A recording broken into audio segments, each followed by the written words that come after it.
Hello, I'm Tim McKibbin, CEO of the Real Estate Institute of New South Wales. Welcome to my monthly update. The Real Estate Institute has been actively participating in both the National Occupational Licensing System, or NOLS as it is commonly referred to, and the Conduct Harmonisation Project, which is designed to complement NOLS. We continue to wait for the public release of the Regulatory Impact Statement, or RIS as it is affectionately known, which is the next phase of the project.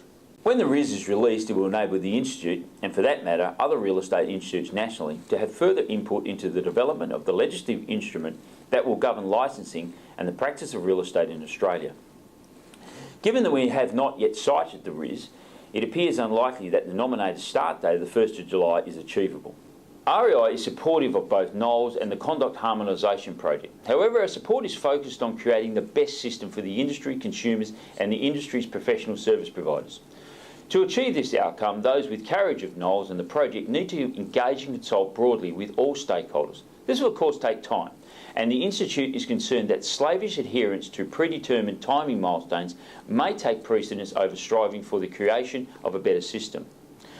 We will of course keep members informed of developments in relation to this important issue. It's rumoured that CPD will no longer be required as a precondition for certificate and licence renewal under NOLS. That, if adopted, runs contrary to the uniform and vocal position of the real estate institutes across Australia. If the rumours prove to be true and the regulator proceeds in this direction, then the REI board will carefully consider the training expectations and requirements of its members. It is clearly in the interest of members' reputations that they are aware of and are seen to be aware of contemporary legislative practice and technological developments.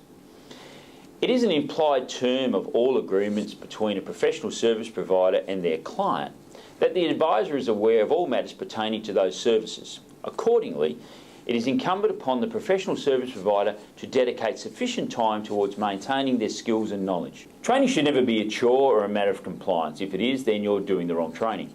Good training is an investment in the asset that is you, and it should be sought out and embraced.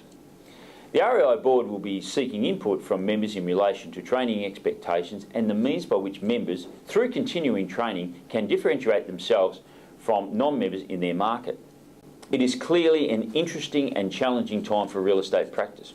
On a final note, I'd just like to remind members that completion of CPD currently remains mandatory for certificate and licence renewal. Until the NOLS position becomes clear, agents must complete their CPD. If you need to clarify your personal circumstances, please contact the REI. Thank you.